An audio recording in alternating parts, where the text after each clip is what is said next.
Bueno, Cristian, Lauría, qué gusto finalmente estar aquí, encontrarnos en este lugar en el que me parece que vos estás más en tu salsa que yo, ¿no es cierto? Puede ser, qué sé yo, es un lugar muy evocador, es un espacio muy evocador por la historia que tiene, por su riqueza en sí misma, por ser uno de los pocos testimonios que nos quedan en Buenos Aires auténticos y por ser casi desconocido, ¿no? Bueno, pero te tenemos como historiador que sos, docente también, ya vamos a ver qué otras cosas, pero te tenemos como un historiador caminando el espacio de la historia con posibilidad de decir, es decir, estamos como en una situación ideal, digamos, como metidos en la historia misma. Es así, creo que la más maravillosa forma de aprender la historia es entrar en contacto con el espacio, ¿no?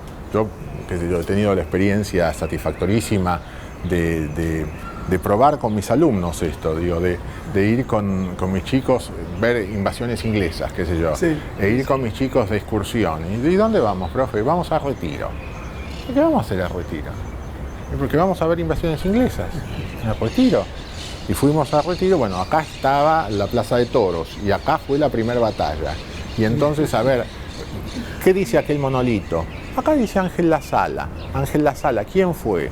Uno de los caídos en esa batalla. Mira. Está ahí, fue acá. Se cayó en este acá. lugar. Sí, donde vos mismo te podés. Donde vos estás, claro, sí, ¿no? Y entonces después seguimos todo el itinerario que hizo Liniers y comprender, ¿no?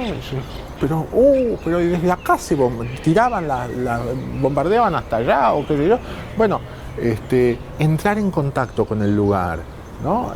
Estar aquí, ver un claustro colonial, sí, entender lo que significaba vivir en el siglo XVIII, que sale de nuestras fantasías, ¿no? Sí.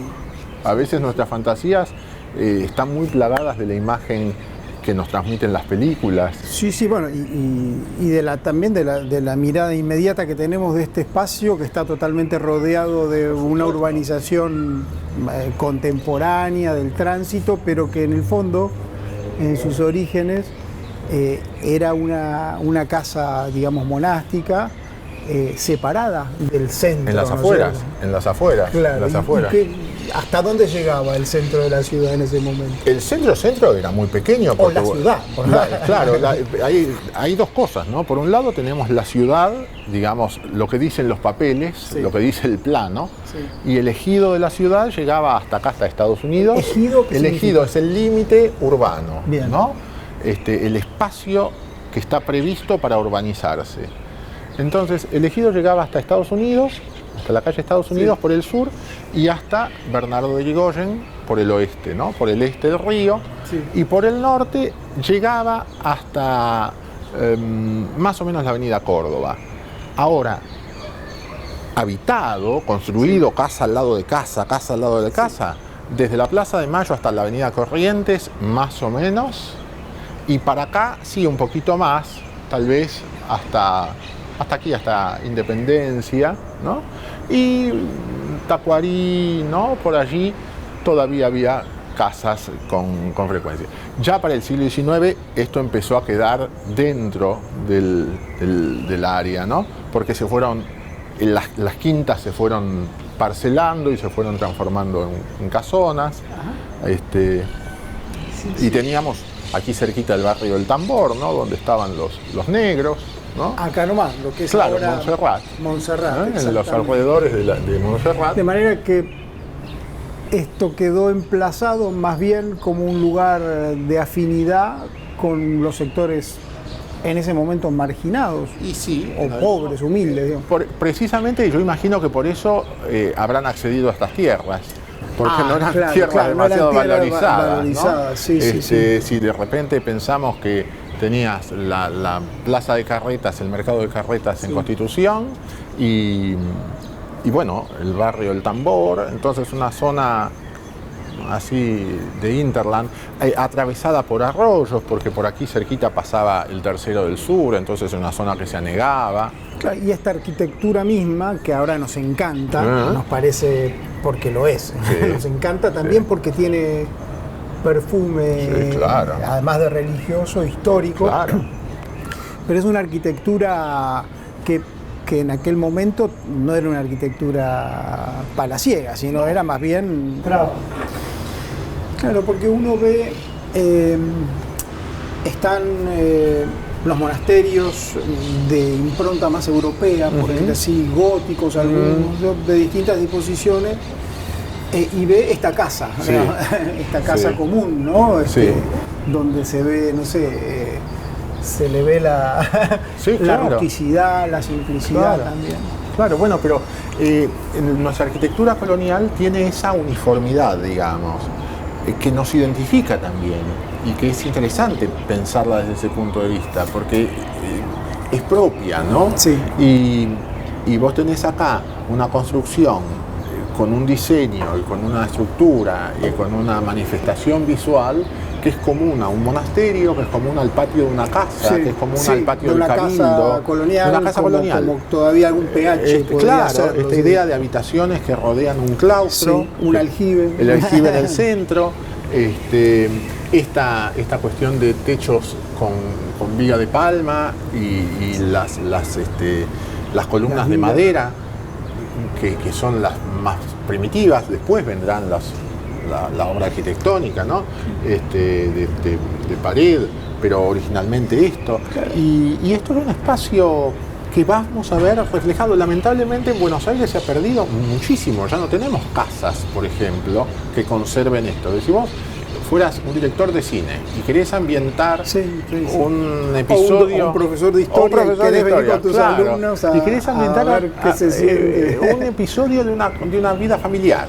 Sí, bueno, este claustro funcionaría perfectamente. Claro, ahora eso me da que pensar en una especie de, como en un humanismo o una cercanía que podemos tener los que acá vivimos, ¿no? Los argentinos, los porteños en este caso, a una cercanía a nivel de respiro, ¿no? y de tacto y de tránsito con los espacios históricos respecto de esa otra forma de la historia que es abstracta. Claro. Que son como decía Jasper, las cordilleras lejanas. Claro, o sea, claro, es todo imaginario, digamos, en última instancia, sí, e impersonal. bloques, Claro. Exacto, los grandes periodos. Sí. E incluso los grandes conceptos, ¿no?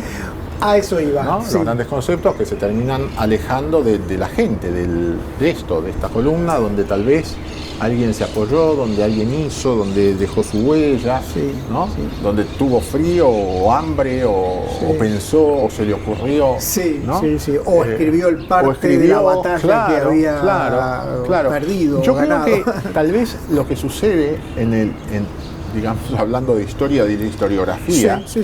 ¿no? Es que durante algún tiempo la historia estuvo muy asociada a la literatura, ¿no?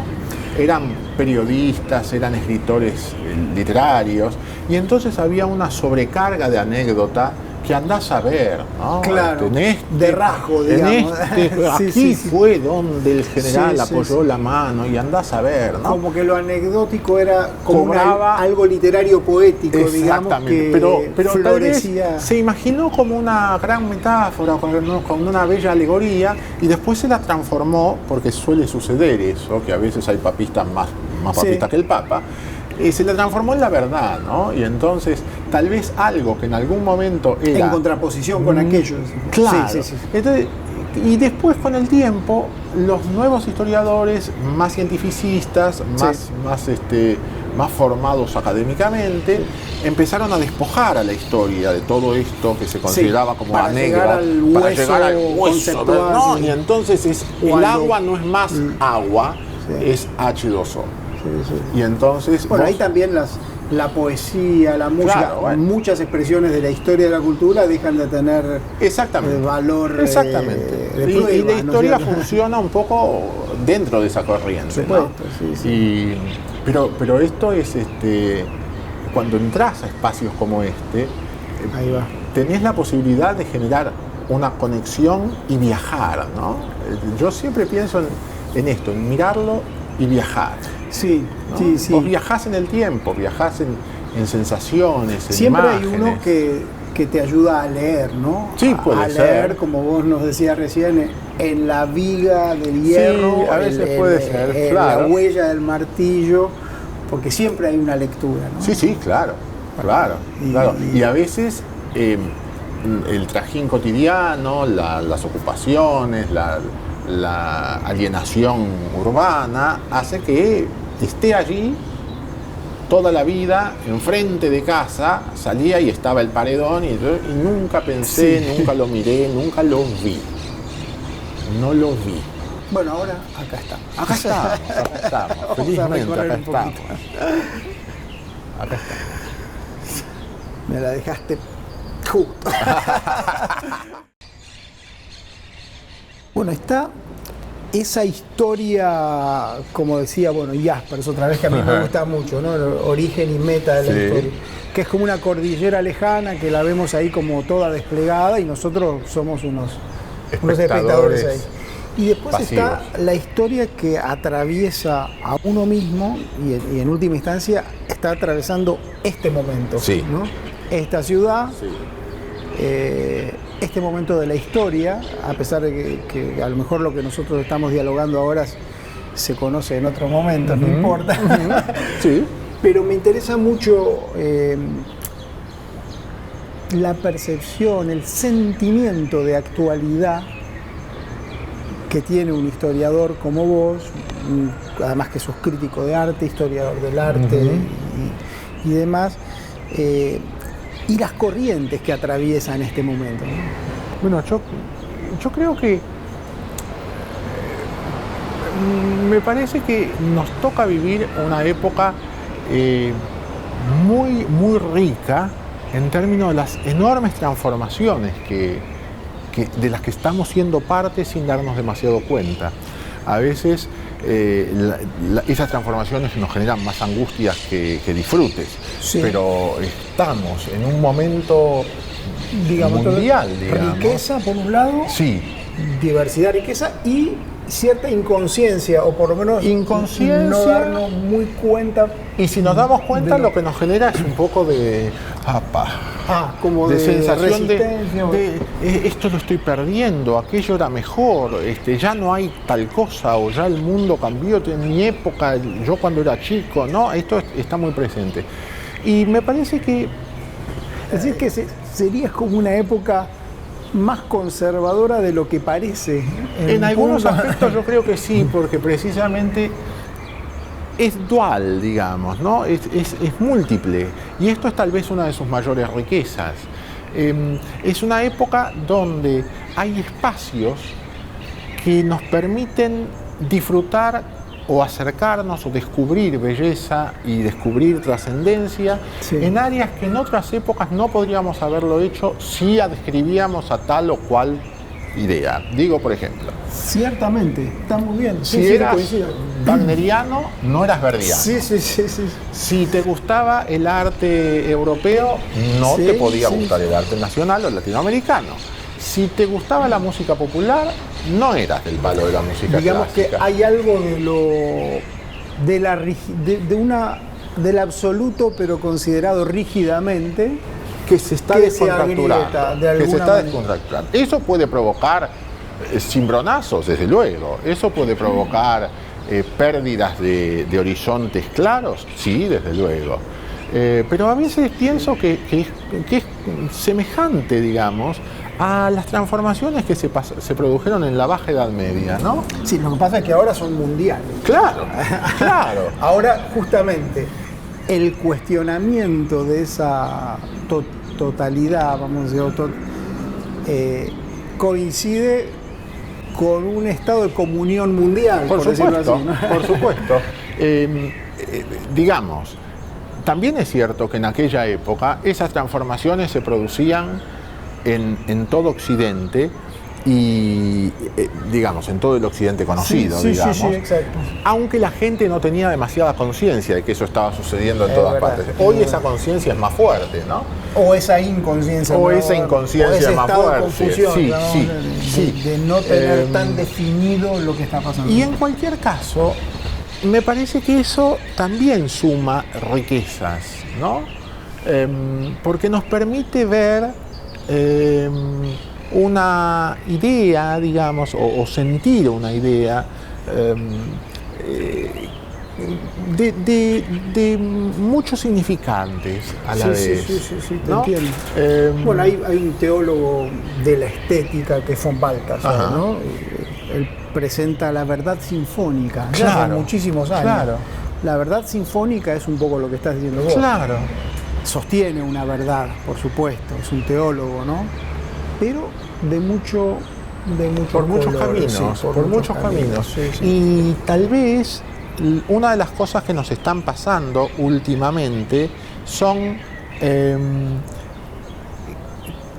la falta de capacidad para cultivar esa capacidad de percepción. Sí. Tenemos la capacidad de percibirlo, tenemos las herramientas para verlo, tenemos los elementos. Digamos en el orden ya sensible, Sí. y de apertura más casi hasta corporal. Y digestivo. Digestiva en función de la formación también. Exactamente. Que implica Exactamente. digerir ciertas cosas que tienen mucho valor y Exactamente. riqueza nutricia, vamos a decir. Exactamente. Porque es o la ópera, no sé, la Bohème en el Colón, o Lollapalooza en el hipódromo de no sé dónde. ¿no es Sí, cierto? sí, tenés esa tendencia al extremo, ¿no? Al extremo, pero que a su vez tiene vasos comunicantes, aunque parezca mentira, porque tenés chicos que estudian música antigua Sí. y que son punk. Sí, Y señoras que tradicionalmente te las imaginarías Y que van a y que Lollapalooza. van a Lollapalooza, ¿no? Porque Es hay como verdad. una especie de gran necesidad de novedad, de gran necesidad de inmediatez, ¿no? Y eso a veces conspira con la posibilidad de digestión, de digerir y de Bueno, profundizar. está este salmo que dice que Dios tiene en la mano una copa llena de vino drogado. A mí siempre me impresionó mucho. Como el deseo, ¿no? Y el deseo se los da a unos y se los da a otros. Pero bueno, el deseo también tiene esos vasos comunicantes Sí. que muy bien vos me parece señalás, para tampoco absolutizar ni... No, claro. Y además, creo que la clave radica en entender esa diversidad, en no sentarse en el lugar de la pontificación frente a esa diversidad. Indiscutiblemente, ¿no? sí. Y paralelamente tratar de entender que en algunos aspectos vivimos en momentos de descubrimientos Sí. y en otros aspectos vivimos en momentos de redescubrimiento.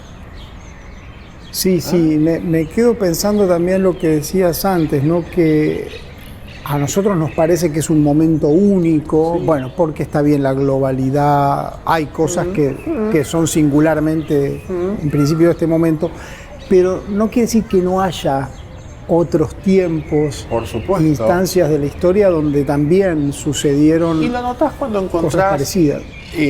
esa complicidad con escritores que lees o con artistas a cuyas obras ves o accedes o cuyos músicos a cuyas obras aprecias, que parece que te están hablando a vos, ¿no? Pero tal vez hayan escrito esa obra o hayan pintado ese cuadro o hayan hecho esa escultura o esa construcción en un momento completamente distinto y referido a otra realidad. Pero hoy te está hablando, ¿no? Te entiendo, eso es un poco lo que dice Dilthey, creo, ¿no? Cuando habla de esa experiencia que cada uno puede comprobar en sí mismo, en distintos tiempos, le agregaríamos. En 1924, Ortega y Gasset le publica a Vittorio Campo un trabajo que Vittorio Campo había hecho sobre la Divina Comedia, ¿no? Y se llama De Francesca a Beatrice. Y es un libro muy pequeño, ¿no? En donde Victoria, que estaba atravesando un momento de crisis personal bastante grande, lee la Divina Comedia y empieza a analizarla desde lo personal, ¿no? Ella recorre la Divina Comedia como si fuera una especie de guía, pero la reflexión refiere a su realidad, como sucedía en general en Vittorio Campo, ¿no? Una lectura bien subjetivizada. De hecho, es de Francesca a Beatrice porque ella espera abandonar la sensualidad de Francesca y lograr esa sublimación, ¿no? De Beatrice. En un camino propio que además no se privaba justamente de lo que hablábamos antes, ¿no? De observar, de estudiar y de tomar contacto con todas las realidades y expresiones. Y de a Stravinsky, exactamente. Y cuando publica ese libro, los lectores, muchos lectores, dicen, mira qué cosa, ¿no? Qué cosa tan superficial, porque al fin y al cabo no tiene nada para decir esta mujer de la Divina Comedia. Claro. Entonces, estaban esperando un ensayo objetivo, ¿no? De un lingüista que encontrara... Que tampoco era eso ella, ni quería hacerlo. Sí.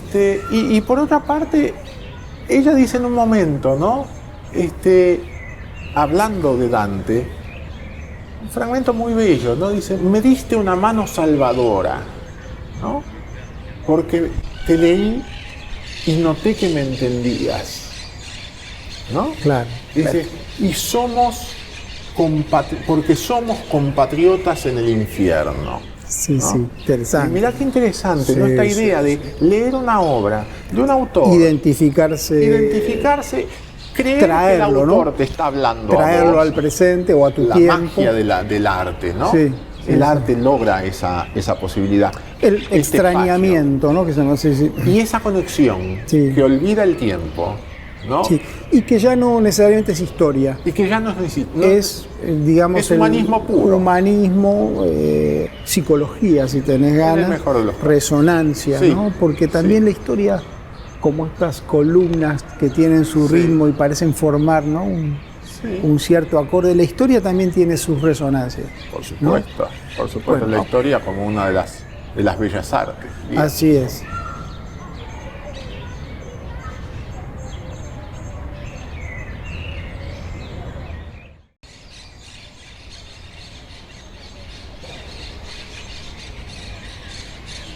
Me da mucha curiosidad, también conociendo a tu señora esposa, María Laura, que es pianista, que es música, también docente, ¿no? Sí, pero exacto. Me da mucha curiosidad cómo se fue formando tu personalidad tan enriquecida y tan conjugada con los lenguajes artísticos, con la música, con la arquitectura, la escultura, ¿no?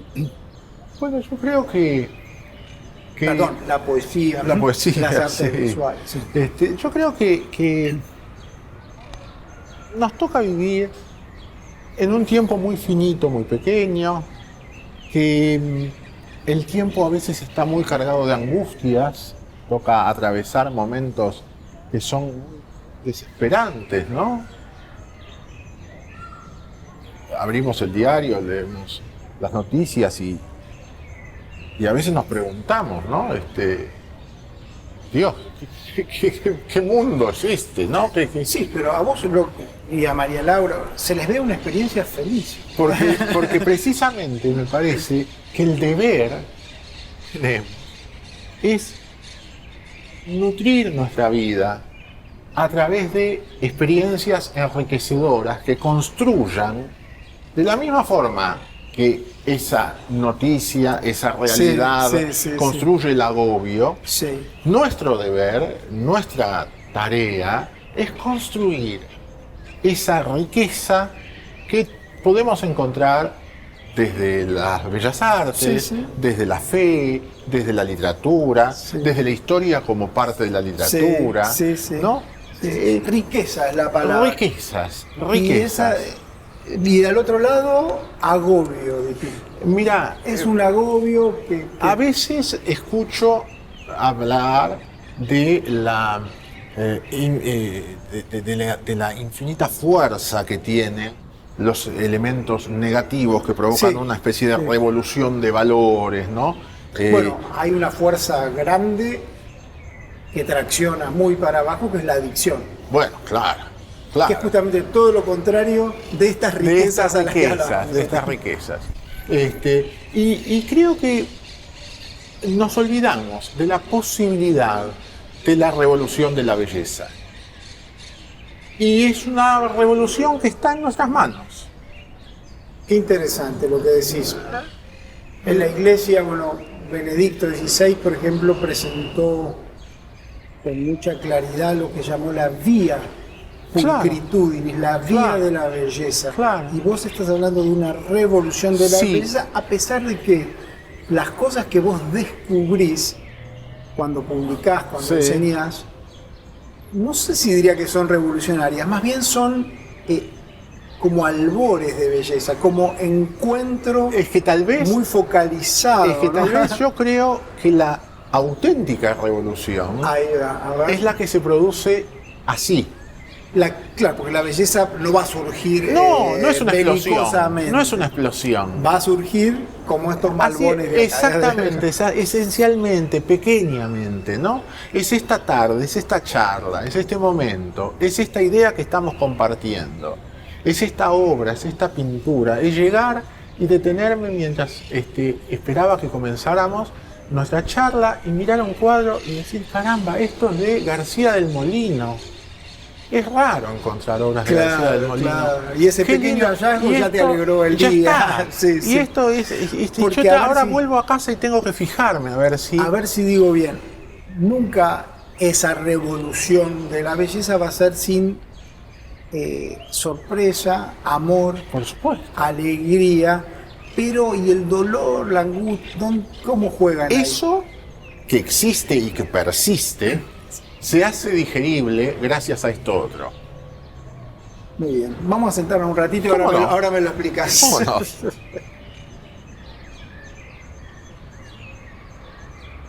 Bueno, pero la historia, la cultura, la sociedad, todo muy bien, pero vos mismo, contanos un poco desde que abriste los ojos, ¿cómo te fue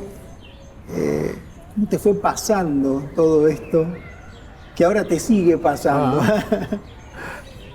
¿Qué sé yo? Yo creo que desde chico,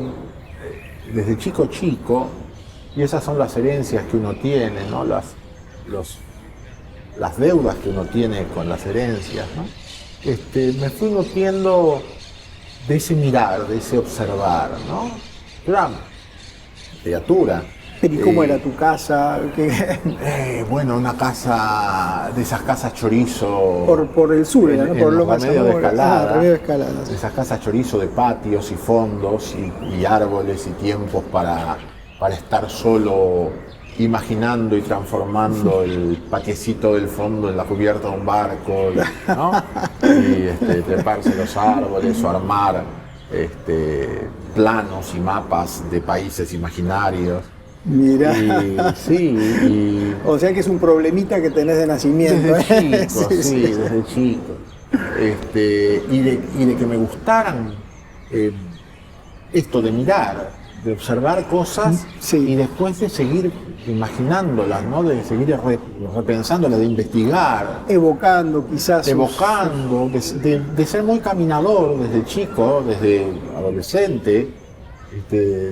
Acá en Mar del Plata, qué sé yo, mi mamá iba a la playa y a mí mucho la playa no me terminaba de gustar nunca, ¿no? Y yo me iba a caminar y caminar significaba descubrir, bueno, un poco lo que estuvimos haciendo esto, ¿no? Esto. Y el caminar con la historia también y con la música van muy claro. Sí, porque el que camina de alguna manera sostiene, es como una película que te viene, ¿no? Vos vas caminando y es que te obliga. ¿Cómo haces para caminar mucho si no te pones música, digamos, o sea, si no buscas un estímulo que te entretenga? ¿Cómo haces para mantener la caminata? Y bueno, tal vez la haces desde acá, armándote la película desde acá, imaginando, pensando, recordando. También vas como armando algo de lo que ves, ¿no? Claro, claro. Y cuando vas una vez y ese Claro. mismo recorrido lo haces otra vez, Claro, y y volvés a descubrís que mirar. ese árbol Sí. ahora tal cosa, Sí, tal otro. yo que llego a casa y se está poniendo el sol y enfrente de casa hay un edificio alto y tiene una medianera blanca y el sol pega y en determinada estación del año se torna medio amarillo y rosado y recuerdo un cuadro de Pío Colivadino, ¿no? Y, Claro. y digo, bueno, hoy está Don Pío saludando.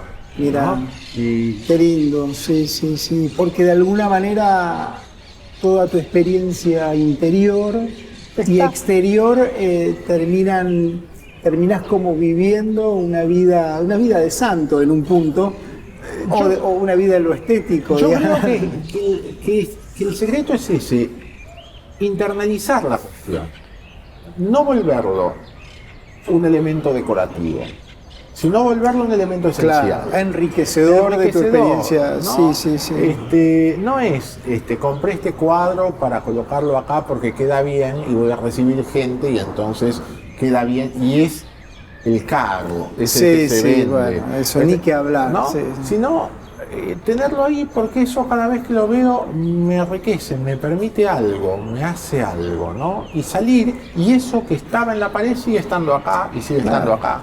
Y eso que tenemos todos capacidad de hacer, por ejemplo, yendo a visitar el Museo Nacional de Bellas Artes, que es de todos, ¿no? Pero, a ver. Yo suelo ir muchísimo justamente porque me siento feliz de poder ingresar libremente Claro. a ver esos 2 o 3 cuadros en los que vivo eso que vos decís. Durante mucho tiempo he dado en secundario culturas y estéticas contemporáneas. Y a veces los chicos me decían, profe, ¿usted tiene cuadros? ¿Tiene obras de arte? Sí. Claro, de Rembrandt, Claro. de ¿Cuál Rubens. es su preferido? Le digo, mira, tengo muchos, qué sé yo, pero a mí me fascina el sol argentino de Pettoruti, ¿no? Pero no es suyo. ¿Cómo no es suyo? Y no, si en el manual le dice que está en el Museo de Bellas Artes, por eso es mío. mío, sí. Por eso yo voy, veo a ver cómo me lo colgaron, si está bien puesto, si no está bien puesto. Sí. Ahora, ¿cómo se ha revalorizado la mirada sobre el repertorio, vamos a decir, porque también en la música se da, sobre el repertorio argentino Sí. del siglo XX, del primer siglo XX, digamos, bastante menoscabado en su tiempo, por supuestas instancias superadoras, algunas de las cuales fueron muy interesantes, pero... Hoy hablábamos de la riqueza que tenemos en este momento, que nos permite esas miradas. Si hubiéramos estado 80 años atrás, tal vez eso no pasaba, o sea, estaba mal visto. ¿no? Guastavino lo tuvo que vivir en carne propia toda su vida. Y hoy sí lo tenemos y creo que nos empezamos a sacar en algunos aspectos el complejo de comparación, ¿no? Porque si vos comparás este claustro con cualquier claustro de un monasterio español o alto peruano, decís qué pobreza franciscana. Claro. ¿no? Y también lo podés decir eso mismo desde un punto de vista, qué lindo, qué pobreza, qué linda pobreza. Qué maravilla, ¿no? Sí, pero lo anterior, me interesa mucho, ahí sí aprovechar tu mirada crítica y de historiador en ese punto donde en el siglo XX avanzaban las vanguardias con banderas de verdad. Sí. Nosotros somos la verdad. Por acá es la historia, el canon de la historia va para allá, y los que no van para allá van a estar fuera. Y de pronto iba terminando el siglo XX y mutis por el foro, yo creo que disimulo. El aprendizaje fue doloroso, ¿no? Hubo 2 guerras mundiales en el medio y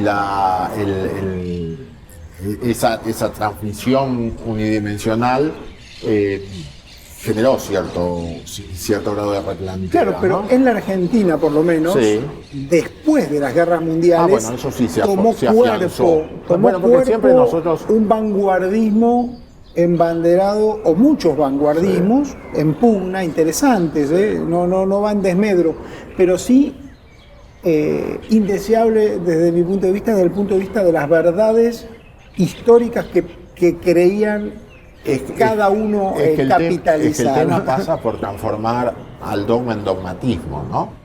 Claro, pero ¿qué pasa? Que como si nada, en una década, en 2 décadas, está todo yo creo que hay una afortunadamente relativizado. Yo creo que hay una cosa. Creo que las vanguardias tienen un sentido, digamos, las vanguardias históricas tienen un sentido, esas primeras vanguardias del siglo XX tienen un sentido en el contexto en el que se dan. Hablan fundamental, porque vienen como rompiendo, además mueven un poco la estructura, pero aún los grandes autores de vanguardia se mueven de esa ruptura, de ese criterio y se mueven rupturista respecto de lo que también ellos se movieron, Stravinsky, como casi. El problema radica, me parece, en pensar en un país donde la vanguardia se desarrolla a partir de sectores que adoptan la posición de la ruptura como un ejercicio, como un deber y un ejercicio intelectual. Tan intelectual que se quedan sin interlocutor.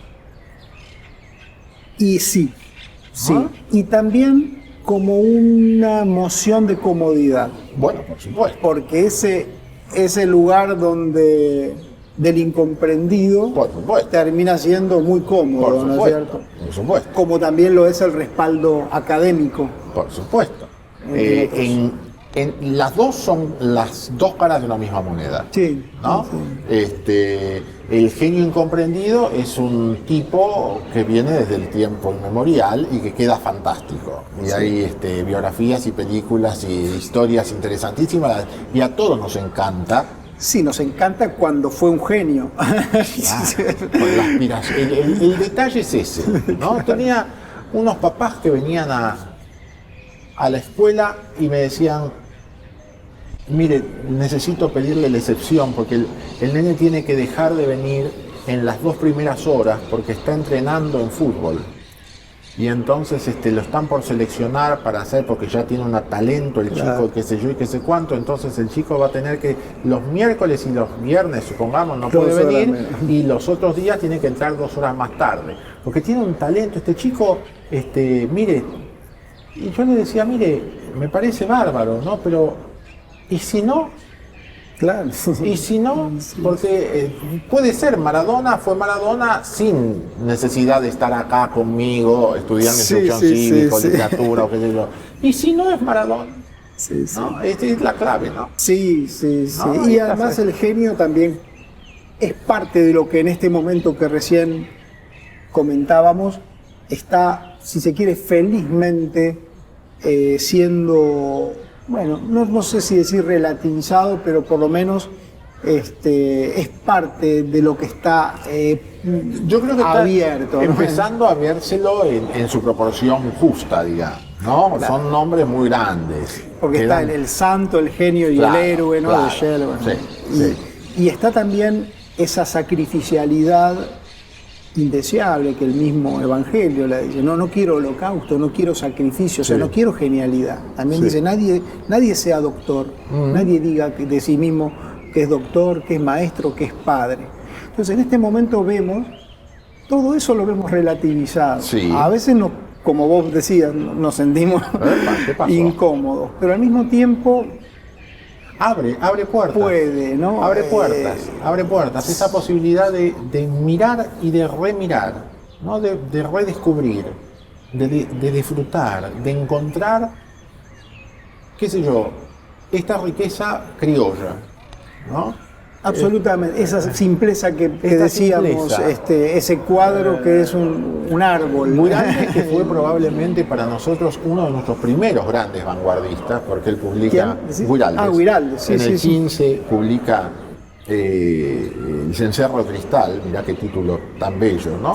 Y tan vanguardista, El cencerro de cristal, para 1915 era una cosa... desde un lugar precioso, de hacer un preciosismo, ¿no?, de la experiencia rural. Aún él, que en ese poemario se muestra totalmente vanguardista, escribe un poema muy interesante que se llama Luna, en donde él se toma el pelo. Así mismo, se toma el pelo a la vanguardia, ¿no? Digamos, no me lo termine de creer que soy un vanguardista. A ver, sí, ¿no? Sí. Bueno, ahí está la gracia. Ahí está en poderse tomar el pelo, quizá, eso que Hegel dice que en lo más alto de lo estético está la comedia. Claro. Bueno, vamos a caminar un poquito más. Muy bien.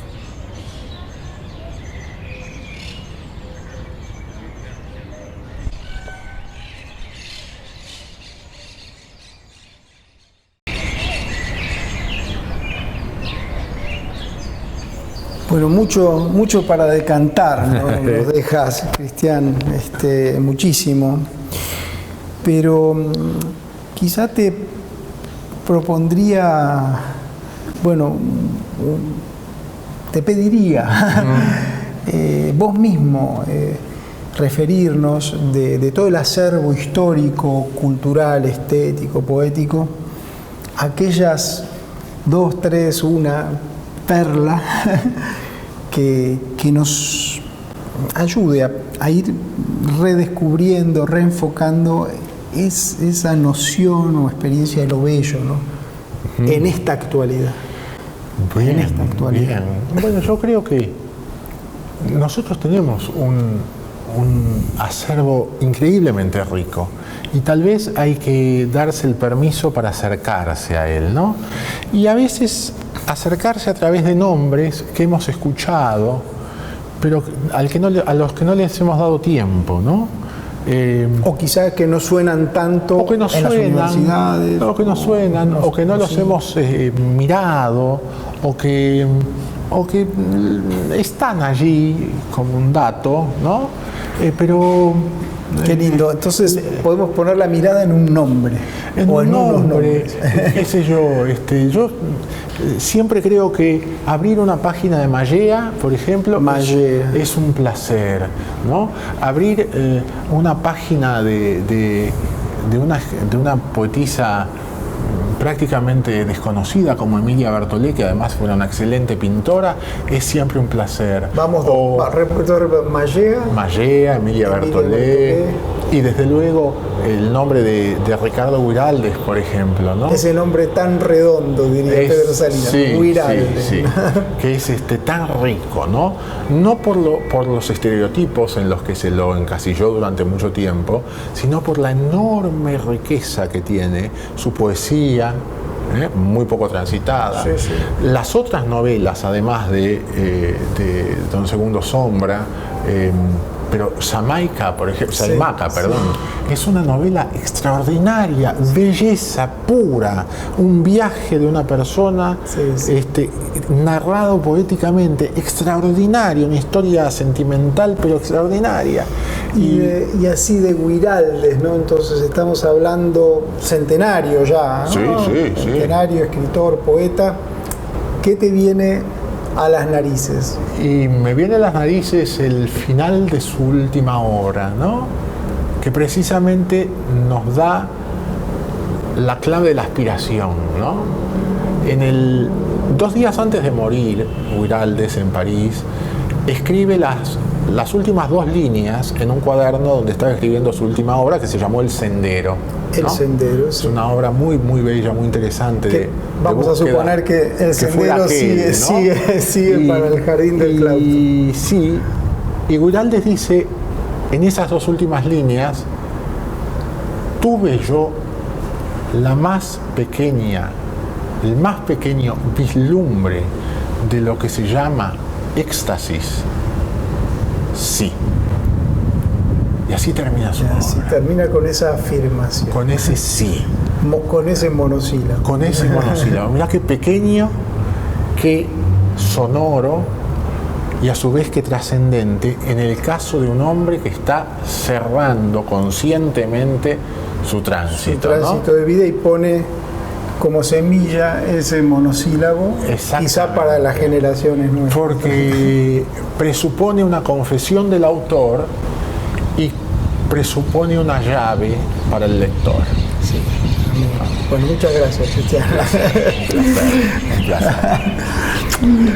Un placer enorme.